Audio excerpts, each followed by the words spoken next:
So what I'd like to do is to bring on, if you don't mind unmuting yourself, Yolanda Eatman, excuse me, who is the person who's kind of brought us all here together. And so if you could unmute your video and join me on the screen, that would be fantastic. While she's coming, I would like to say that one of the questions that came up as I was promoting this event was the issue of the vote itself. What is the value of your vote, and does it actually even do any good? There are some who are so cynical as to say that all of this is just an act of an illusion in order to serve as social control. And so I think one of the things that we should consider as we get ourselves going, Yolanda, let me know when you're on video, is why are we doing this in the first place? And one of the things that our white founding fathers discovered was the issue of balancing power as we attempt to govern ourselves. And so while we unpack that, why don't we go ahead and introduce our illustrious leader, the one who's brought us all together, Miss Yolanda Eatman. How are you, ma'am? Hello there, I'm doing wonderful. Fantastic. I'm in the studio, so we have a lot of equipment here, and that's how we broadcast out to everyone. I see Davis. I love the picture. So today, we think it's very important that we go over the process of voting, because the one thing that we've discovered is that the voting process is very different this time. Many of us have voted by mail, but there are certain things that are very different in this election than in any other election which we participated. So what we will do is start out with just giving you some basic instructions, and then we are going to go through the ballot itself. So I'm asking that if you have a ballot, put it in front of you. If you have the sample ballot, mark that up, and then you can transfer your information to the ballot that you're going to put in the mail or deliver to your polling place. And the other key thing I'm going to say more than once, if you have not registered to vote, you can actually go to the polling places, register, and vote in the same day. So I'm going to turn it back to the host, and then I will be ready to when you call me again. Thank you very much. All right, fantastic. Thank you. What I do want to do, if you go ahead and take a look at your screen, you will see the California Republic 2020 ballot. There is an easy way for you to get there if you find the link or go onto your internet search. You should be able to make sure that you get registered. Remember, you cannot vote unless you register to vote. And so that is part of the process. I have learned across my experience in leadership development that it's always good to have a little bit of skin in the game. And so those folks who do register will get their vote cast. Now, what I do want to do is also let you know that when it comes to bringing these sorts of events to you, bringing you high level information, giving you an opportunity to speak to your colleagues and friends about important issues, those things do cost money. And so we are here representing the African American Heritage Funds. It is an organization that has been around for a very long time, providing scholarship money and support, especially as it relates to getting out the vote.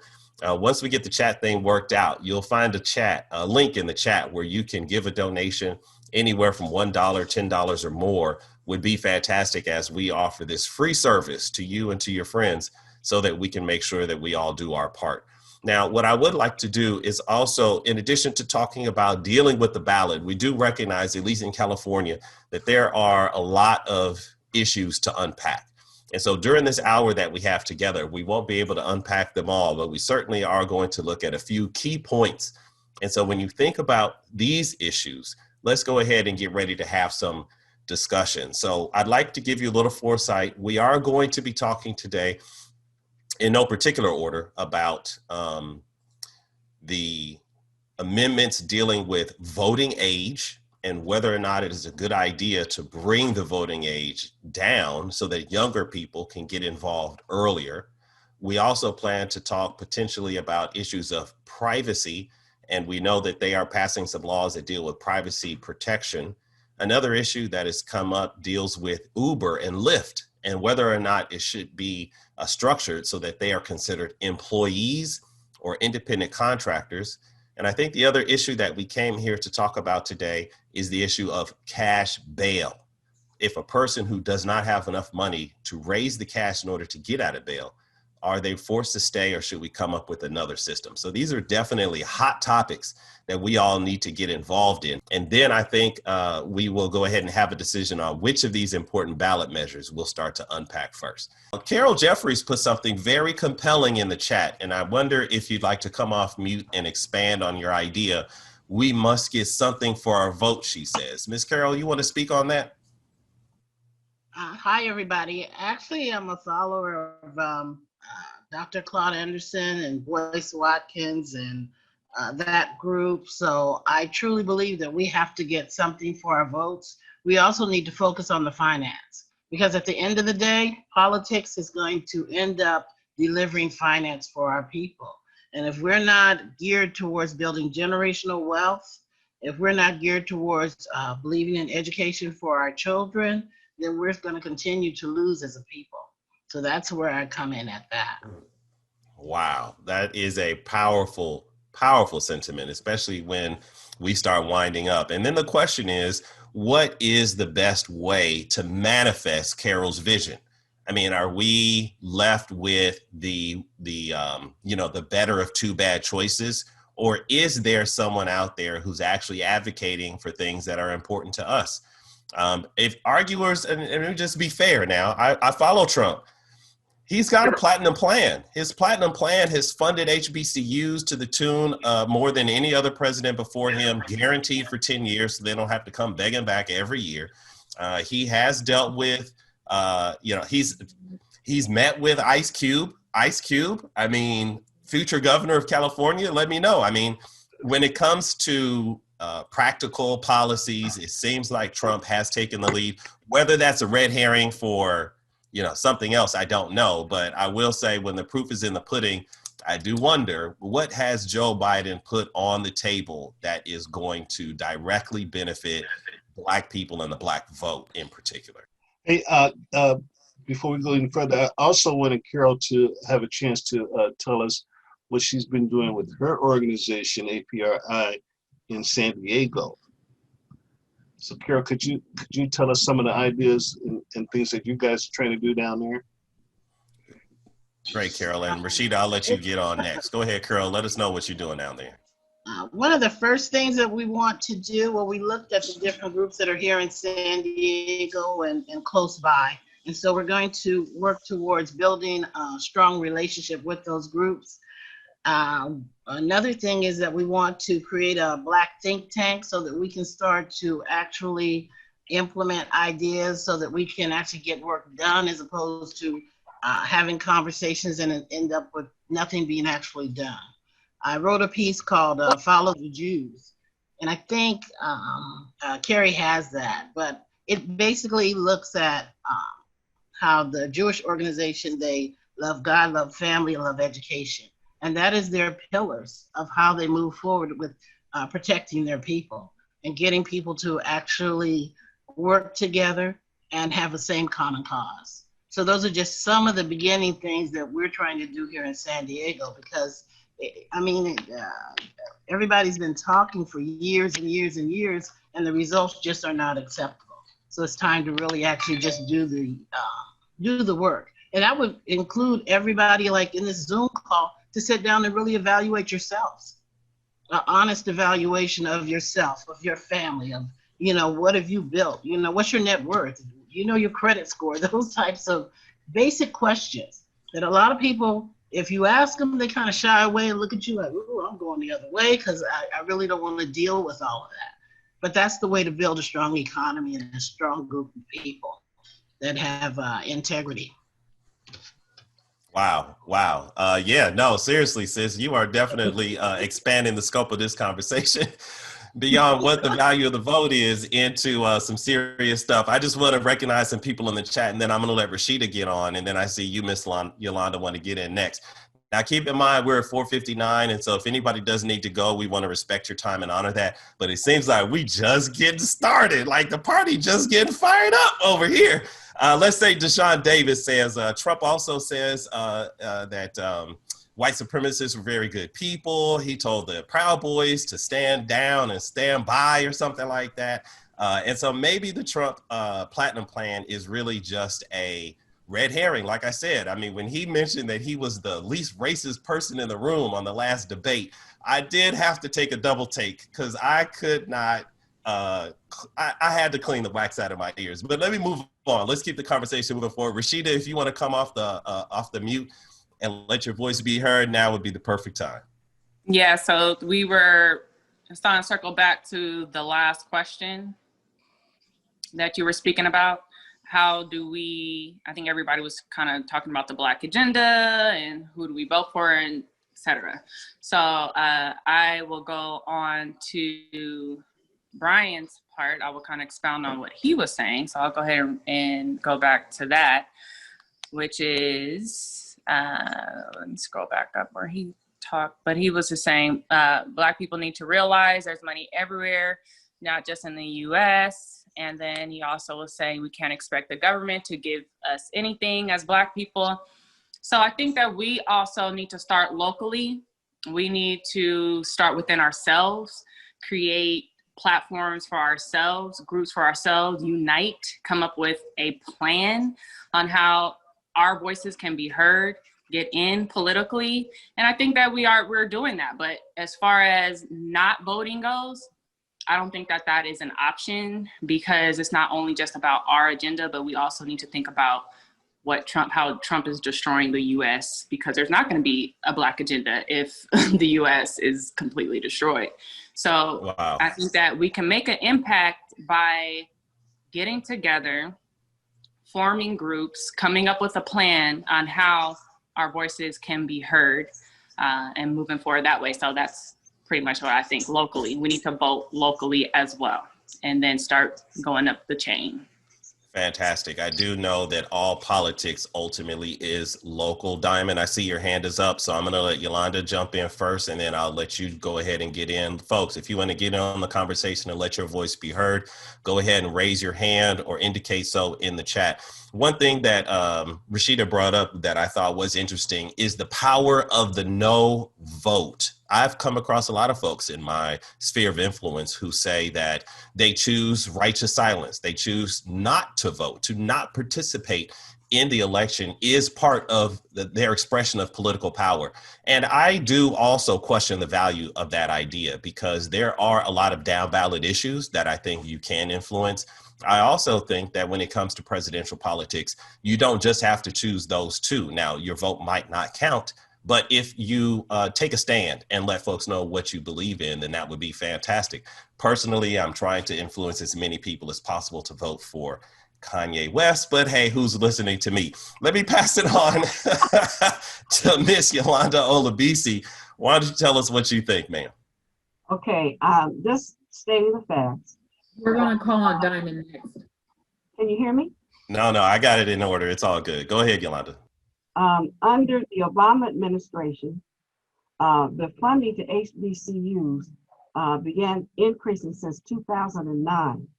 Under his administration, $4 billion went to HBCUs. 1 million more African American and Latino students enrolled in college, and more than 270,000 received their degrees during his time. On my campus, which is LA Trade Tech College, we used that $1.4 million that came to our college, and we created an organization called Umoja.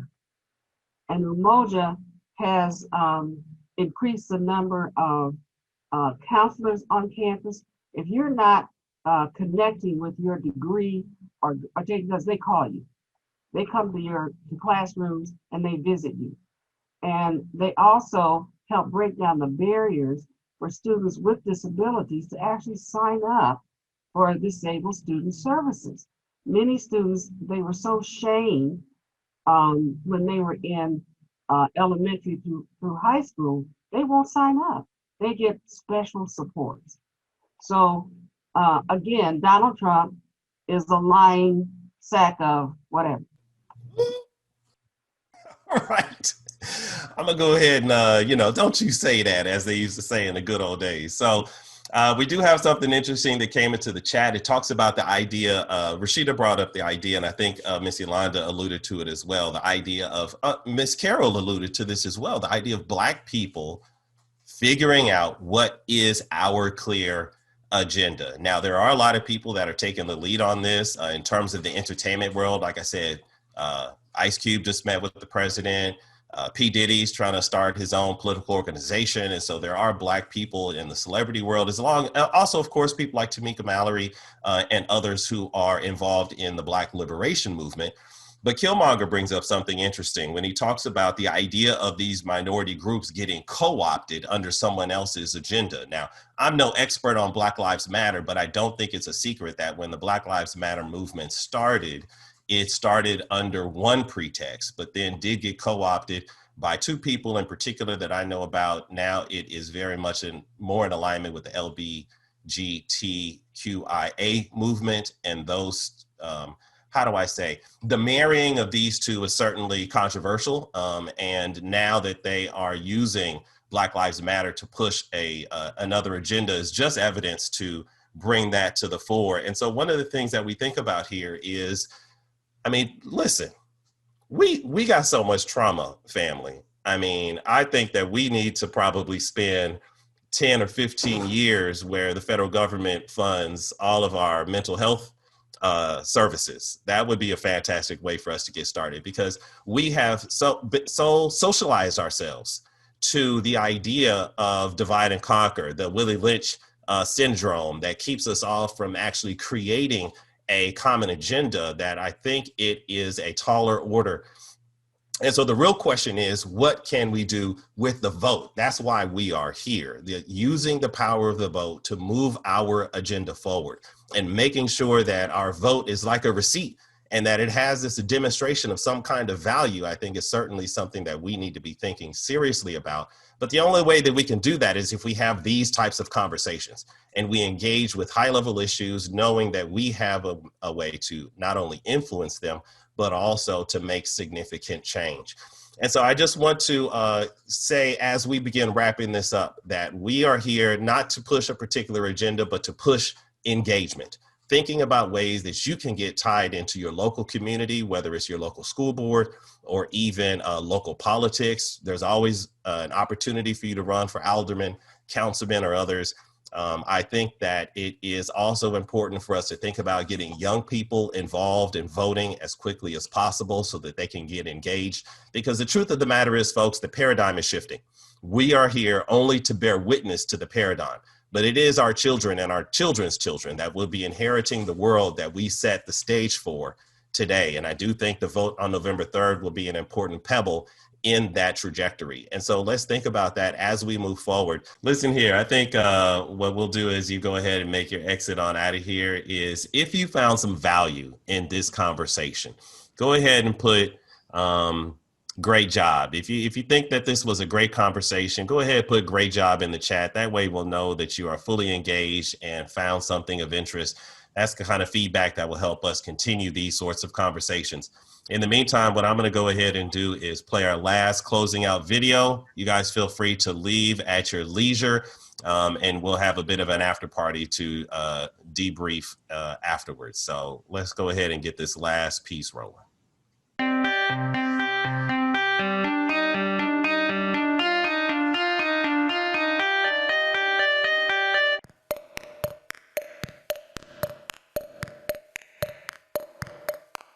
What's up, everybody? This your boy Earthquake from the hit show Quake's House on Kevin Hart's Laugh Out Loud Radio, Sirius XM, Channel 96. Listen, man, you need to vote. Yes, you do. The reason why you need to vote, because your vote counts. You want change? Change is here. And we need you to participate in the change. And I need you to vote. And I also need you to be a part of the change that we're doing called 1+3. You know what that means? Your vote counts, but with the change we need you to vote, plus bring 3 people with you to vote. That's right. Bring 3 people with you because change is here and we need you to participate. That's what it is. When you bring 3 people to the poll with yourself, that's the change, and your voice and your people's voice will be heard. This is what we need, 1+3. And the caveat and the description of the 3 is 3 people who wouldn't have voted had you not got them to vote. So go on, get little man. Go on by the place with a barber shop. Get your boy, my dudes, bring your side chick. I don't know, but make sure y'all come vote. You need to vote because that's the change we're looking for. Change is here. And you need to be heard. And your voice is what counts. This is Earthquake. Take it from me. I have voted. You see it. I need you to vote too. Get that sticker. Show that sticker. Prove that sticker. That's right. Go vote and take 3 of your homies with you.